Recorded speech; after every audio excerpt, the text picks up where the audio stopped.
tout était changé après cette jour-là. Anne Maigret n'est pas prête d'oublier le 27 octobre 1975. Ce jour-là, une fusillade de masse éclate dans sa salle de classe. On était en train d'écouter le professeur, puis la porte était kicked open.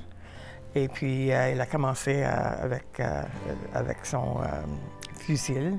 Et puis, tout de suite après ça, il a tourné le fusil et puis il a suicidé. Le tireur s'appelle Robert Poulain. C'était aussi un élève de l'école qu'Anne avait déjà côtoyé. Les secondes qui ont précédé les tirs sont décrites comme un véritable chaos. C'était comme un mélange des voix, puis les étudiants blessés, les ambulances. Plusieurs personnes ont été blessées, dont Mark Hughes, qui va succomber à ses blessures. Et ce n'est pas la seule victime de Poulain ce jour-là. Quelques heures avant la fusillade, l'homme de 18 ans a violé et poignardé à mort Kim Rabot, une adolescente, ce qui a complètement bouleversé la communauté.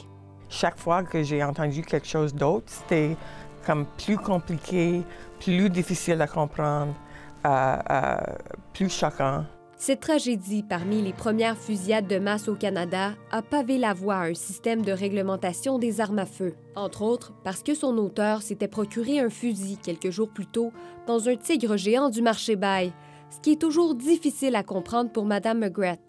Je pense que ça, c'était un choc pour tout le monde.